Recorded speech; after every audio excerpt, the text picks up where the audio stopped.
evening, everyone. Now, I'm guessing this curve captures exactly how a lot of you are feeling right now. We've been surrounded by so many thoughtful and engaging ideas tonight. And while your interest is still there, you can probably start to feel that initial spark of focus starting to level off. Of course, this isn't a reflection of our speakers. They've been incredible. But it's simply a reflection of being human, because there is a natural limit to how much we can take in before our attention starts to plateau. In economics, this concept is captured by the law of diminishing marginal utility. It is the notion that the first unit of something we receive gives us the most joy, but with every additional unit, that satisfaction drops. The first achievement excites us. The next confirms our progress. But eventually, the emotional return we get from that success begins to fade. So, if I can have your full attention for these final 8 minutes, I want to show you how this one principle shapes far more of your life and our society as a whole than you might realize.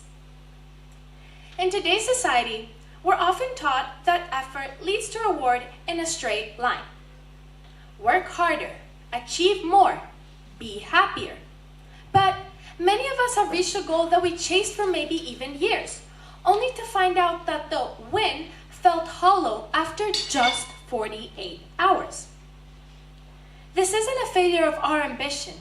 It is simply a misunderstanding of how satisfaction works.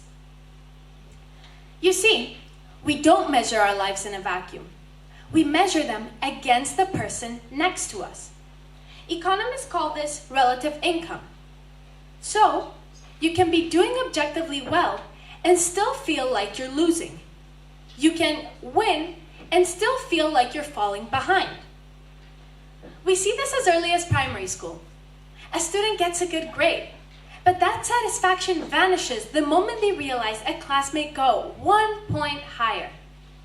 Nothing about their achievement has changed, but their satisfaction definitely did. It follows us into the office too. A raise can be motivating until you see a peer's promotion. So, when we live in a state of constant comparison and insecurity, creativity falls and productivity dies. Hence, well-being isn't a bonus for performing well. Rather, it is the foundation that makes performance possible. To put this into perspective, I designed a model to measure what I call economic happiness, or HI. Now, I know this may look like a complex equation, but it is actually a map of the 5 things that determine how we feel. Firstly, the logarithms, or LN. These represent the shape of our progress. They basically represent the idea that the first $1,000 someone makes in their life is life-changing because it covers their basic needs. However, $1,000 added to a massive fortune are barely felt. This is exactly why the graph I drew initially rises so sharply at the start and then begins to level off. Then we have the coefficients. These are the weights. They represent exactly how much importance or power we give to each factor. So basically, they determine which one of these factors is driving the needle for our well-being. Then we have income and leisure. These are the primary resources. They fuel that initial climb on our graph, but because of the diminishing returns that they have captured by the logarithms, their ability to create more happiness eventually slows down. After that comes security, or SI. This is the foundation. It adds a steady positive value to our equation because, as we all know, the peace of mind that comes from being safe allows every other aspect of our life to flourish. Then inequality. This is the social penalty. We subtract this because a massive gap between the top and the bottom creates a background level of stress and friction that drains happiness from the entire system. Now, let's look at relative income, which I previously mentioned. This is the comparison factor. It captures that human habit of measuring our progress in comparison to other people, rather than just looking at ourselves. And lastly, we have the error term, or epsilon. This is the human mystery. It accounts for all other non-economic factors, such as health, family, or even purpose, that math can simply not track. In short, the coefficients show how much we care. The logarithms show why our progress eventually plateaus, and the subtractions show what is currently holding us back. We can see this logic play out in the real world when we take my own country, Greece, and compare it to Finland. Data from the Organization for Economic Cooperation and Development, or the OECD, shows that Finland produces about $87 of value for every hour worked. Contrastingly, Greece produces less than $48 for every hour worked. Yet, as we can see here, Greeks have one of the longest hour work weeks in the European Union, according to the Eurostat, with around 39.8 hours a week, whereas Finland has 34.9 hours per week. As evident, my people are working longer, but are producing less. Why? Because the model that I just showed you all predicts exactly this.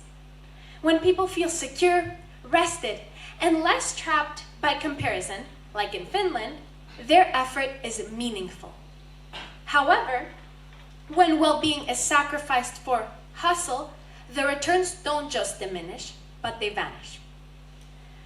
We often treat people like gears in a machine, but economies don't feel pressure. Societies don't feel exhaustion. People do. When we push people beyond their limits, kindness is the first thing we lose.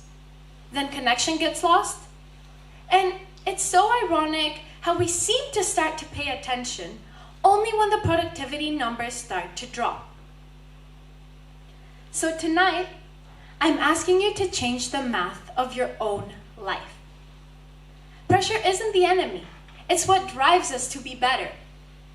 But you can only meet that pressure when you are steady enough to compete, rested enough to create, and brave enough to dream.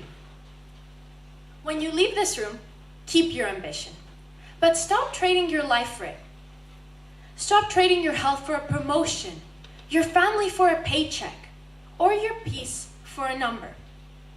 Go home and take back that time that actually makes your success possible. The math that I explained this evening proves exactly what we all already feel. That perhaps, if our successes aren't making us any happier, the problem isn't our effort, but rather our definition of success. Thank you.